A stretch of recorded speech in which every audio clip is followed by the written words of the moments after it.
श्री शिवाय नमस्तुभ्यम। दोस्तों, आप सभी लोग जानते हैं कि बैसाख का महीना शुरू हो गया है और इस बैसाख के महीने में पड़ने वाला प्रदोष व्रत बहुत ही बड़ा और विशेष होता है, क्योंकि पंडित जी ने बैसाख के महीने में पड़ने वाले प्रदोष व्रत का एक बहुत ही बड़ा और विशेष उपाय बताया है, जो कि बेलपत्री के वृक्ष के साथ कांटे वाला उपाय है। अब दोस्तों, ये वाला उपाय बहुत सारे लोग भूल गए होंगे या कुछ लोगों को इस वाले उपाय के बारे में याद भी नहीं होगा। पर दोस्तों, इस वाले उपाय को करने से जो भी व्यक्ति इस वाले उपाय को करेगा, उसके घर परिवार में से, उसके ऊपर से सारी दुख और परेशानियां दूर हो जाएंगी। क्योंकि दोस्तों, इस उपाय को करने के बाद आपके जीवन में जितनी भी अड़चनें आती हैं, आपके काम नहीं बन पाते हैं, आपके काम रुकते ही रुकते हैं, आप किसी काम में सफल नहीं हो पाते हैं, तो ये सारी समस्याएं आपकी दूर हो जाएंगी। पर दोस्तों, ये वाला जो उपाय है ये होगा सिर्फ और सिर्फ इस वैशाख महीने के प्रदोष व्रत के दिन। अब दोस्तों, हम आपको इस प्रदोष व्रत के दिन की तारीख नहीं बताएंगे, ये हम आपसे पूछते हैं कि वैशाख के महीने का प्रदोष व्रत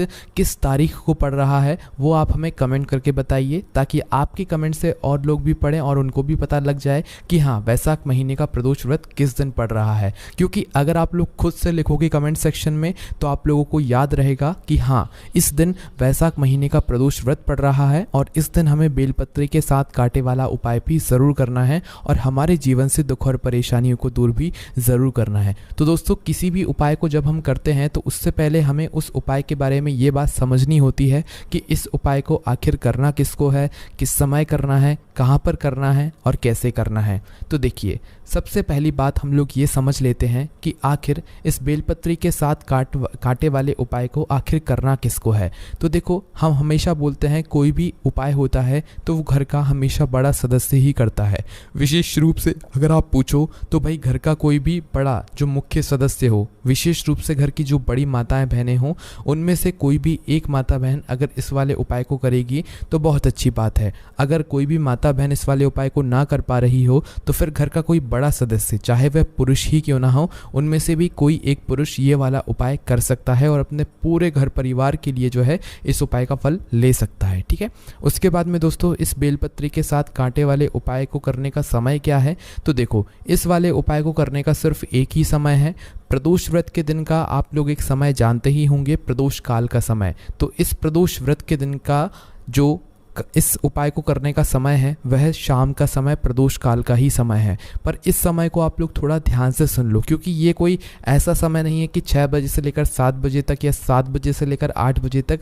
ये पंडित जी ने ऐसा समय बताया है कि आप लोगों को इस वैशाख महीने में पड़ने वाले प्रदोष व्रत के दिन का ऐसा समय देखना है जब शाम हो रही हो और रात होने वाली हो। इन दोनों के बीच का जो समय होगा, मतलब जब शाम होने वाली हो, बिल्कुल हो ही चुकी हो, और रात भी होने वाली हो, तो इसके बीच के समय में आप लोगों को इस बेलपत्री के साथ कांटे वाले उपाय को करना है। मतलब आपको उपाय को करने की जो तैयारी है वो पहले से कर लेना है, और जैसे ये समय होता है तो आपको उपाय करना शुरू कर देना है। इस तरीके से आप लोगों को ये वाला उपाय करना है। ठीक है। अब दोस्तों, इसके बाद में जो अगला सवाल आता है कि इस बेलपत्री के कांटे वाले उपाय को आखिर हमें करना कहाँ पर है। तो देखो, इस वाले उपाय को आपको अपने घर ही के पास में जो शिव मंदिर हो वहाँ पर जाकर करना है। इसमें कोई अलग से यहाँ पर बात नहीं है। इस वाले उपाय को आप अपने घर पर नहीं कर सकते हो। इसी के साथ में दोस्तों, अब जो ये उपाय होगा, इस उपाय को करने में हमें किस किस सामग्री की आवश्यकता होगी, ये हम आपको उपाय की विधि में बताते हैं। तो देखिए, इस वैशाख के महीने के प्रदोष व्रत के दिन किए जाने वाले इस बेलपत्री के साथ कांटे वाले उपाय को तो आप मतलब समझ गए होंगे, इसकी पूरी जानकारी समझ गए होंगे। बस अब हम आपको समझाते हैं कि इस उपाय को करने की विधि क्या है। तो देखो, उपाय में के नाम में ही आप लोगों को समझ में आ रहा होगा, बेलपत्री के साथ कांटे वाला उपाय। तो इस उपाय में हमें जो है ऐसी चीज़ की आवश्यकता है जो कि आप लोगों ने शायद ही देखी हो, और बहुत सारे लोगों ने देखी भी हो सकती है और बहुत सारे लोगों ने नहीं भी देखी होगी। तो इसमें हमें सबसे पहली और ज़रूरी चीज़ की आवश्यकता होगी, वो है दोस्तों बेलपत्री के कांटे। आप लोगों ने बेलपत्री के पेड़ में बेलपत्री तो बहुत बार देखी होगी, पर बहुत ही कम ऐसे लोग होंगे जिन्होंने बेलपत्री के पेड़ में बेलपत्री के कांटे भी देखे होंगे। तो इस उपाय में हमें बेलपत्री की आवश्यकता नहीं पड़ेगी। इस उपाय में हमें सिर्फ और सिर्फ बेलपत्र के कांटों की आवश्यकता पड़ेगी। जैसे आपने बमूल का कांटा देखा है ना, बमूल का कांटा अलग होता है, पर बेलपत्री के पेड़ में भी कांटा लगा हुआ होता है। आप ध्यान से देखना, बेलपत्री का पेड़, उस बेलपत्री के पेड़ में पत्तियां भी लगी हुई होंगी, साथ ही में बीच बीच में आपको बेलपत्री के जो है मतलब कांटे भी दिखेंगे। तो भाई वही आप लोगों को कांटे लेना है। अब कांटे कैसे लोगे, तो देखो इस उपाय में आपको बेलपत्री के उस पेड़ के 7 कांटे लेना है, ठीक है। तो एक साथ आप पहले कोई सी दगाल जो है कांटों वाली तोड़ लेना, फिर उसके बाद उस बेलपत्री के पेड़ में से 7 कांटे तोड़ लेना। या तो ऐसा करना कि कोई ऐसी डगाल हो जिसमें 7 कांटे लगे हुए हों, एक कांटा एक बराबर होगा, है ना। तो कोई ऐसी डगाल देख लेना या 7 कांटे अलग अलग तोड़कर आप लोग उपाय के लिए तैयार कर लेना, ठीक है। ध्यान रखना, इस उपाय में हमें बेलपत्री के वृक्ष के ही कांटों की आवश्यकता होगी, वो भी 7 कांटे ही हमें लेने पड़ेंगे। इसके बाद में दोस्तों जो अगली चीज़ आती है वो यह है कि अब आप लोगों को जो दूसरी चीज़ लेनी है वह है दोस्तों एक धतूरा, है ना। धतूरा भी आप लोगों ने देखा है, गोल गोल होता है और उसके गोलम गोल भी कांटे लगे हुए होते हैं। तो आपको एक धतूरा भी इस उपाय को करने के लिए ले लेना है।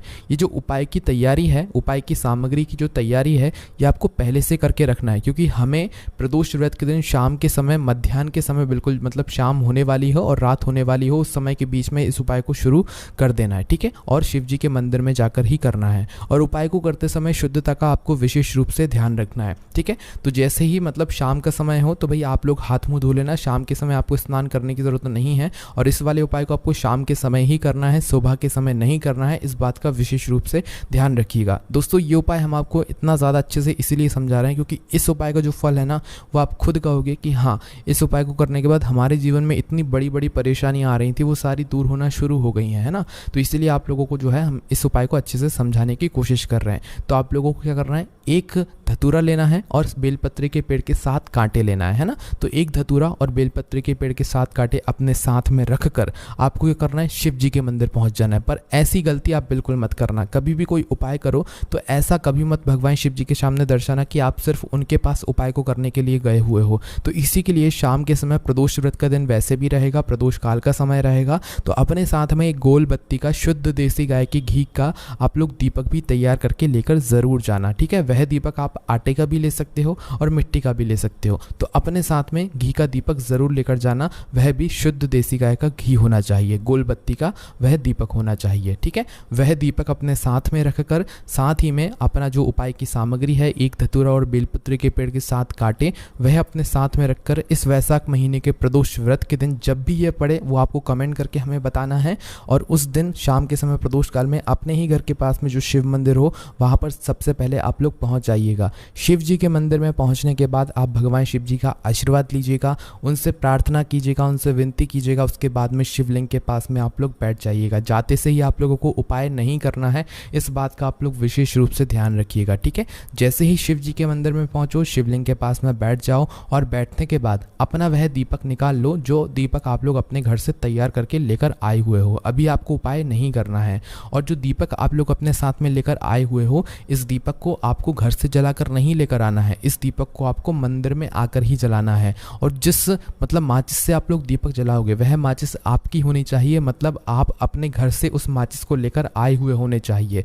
आपको उस दीपक को जलाने के लिए मंदिर की माचिस नहीं लेना है, वरना इस उपाय का फल कुछ भाग जो है उस माचिस वाले को भी मिल जाएगा जिसकी आप माचिस इस्तेमाल कर रहे हो। इसलिए अपने घर से अपनी माचिस लेकर जाना और अपनी माचिस से जो है इस अपने बनाए हुए दीपक को भगवान शिव जी के मंदिर में बैठकर जलाना। दीपक को जलाने के बाद दोस्तों इस दीपक से आप चाहो तो भगवान शिव जी की आरती भी कर सकते हो, अन्यथा ऐसे ही भी शिवलिंग के पास में रख सकते हो। बस शिवलिंग के पास में इतना भी पास में मत रखना कि भगवान शिव जी को आंच लगे, थोड़ा दूरी बनाकर ही शिव जी के पास में इस दीपक को आप लोग रख देना। जैसे ही दीपक रखा जाए तो अपनी उपाय की सामग्री जो है आप लोग अपने सामने निकाल कर रख लेना। तो उपाय की सामग्री आप लोगों को पता ही है कि हम अपने साथ में एक धतूरा और बेलपत्री के पेड़ के 7 कांटे लेकर आए हुए हैं, तो आप लोग इन्हें अपने सामने निकाल कर रख लेना। अब आपके मन में ये प्रश्न भी जरूर आएगा, क्या हमें इन दोनों सामग्रियों को एक साथ चढ़ाना है या एक एक करके चढ़ाना है, या हम बेलपत्री के जो 7 कांटे लेकर आए हैं उनको अलग अलग चढ़ाना है, कि एक साथ जो हम डगाल लेकर आए हैं उसको एक साथ चढ़ाना है। तो देखो सबसे पहले हम आपको बता दें कि जो आप अपने बेलपत्री के 7 कांटे लेकर आए हुए हो इन्हें पहले आपको चढ़ाना है, फिर बाद में धतूरा चढ़ाना है। हालांकि आप लोग चाहो तो पहले धतूरा भी चढ़ा सकते हो, उसके बाद में बेलपत्री के पेड़ के 7 कांटे भी चढ़ा सकते हो,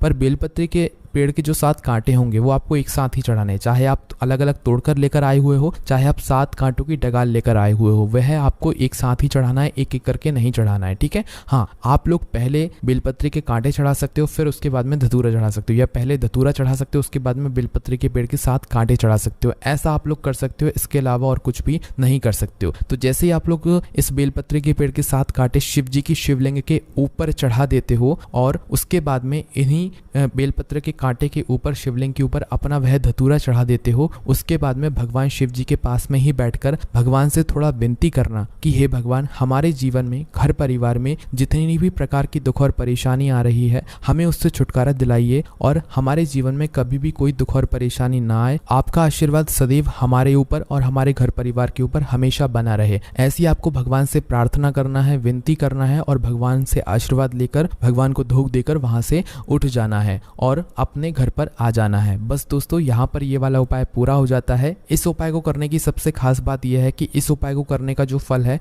वो आपको उपाय को करने के बाद से ही मिलना शुरू हो जाएगा, क्योंकि इस उपाय को सिर्फ और सिर्फ वैशाख महीने के प्रदोष व्रत के दिन, वो भी शाम के समय, जब शाम हो रही हो और रात होने वाली हो, उस समय के बिल्कुल बीचों बीच में ही करना है, इसके अलावा और कभी नहीं करना है। बाकी दोस्तों, यहाँ पर ये वाला उपाय पूरा हो जाता है। इस उपाय करने के बाद आपकी जीवन में जितनी भी प्रकार की दुख और परेशानी चल रही होगी, चाहे परीक्षा में पास ना हो रहे हो, चाहे एग्जाम में सफलता ना मिल रही हो, चाहे नौकरी ना लग रही हो, चाहे घर में लड़ाई झगड़ा होता हो, किसी भी प्रकार की परेशानी हो, दुख और समस्या हो, वह सारी आपकी दूर हो जाएगी। बाकी दोस्तों, इस उपाय करने में अगर आपको कोई भी दिक्कत, समस्या, परेशानी आती है तो सब हमसे कमेंट करके पूछ सकते हैं। ओम नमः शिवाय, जय बोले बाबा श्री शिवाय नमस्तुभ्यम।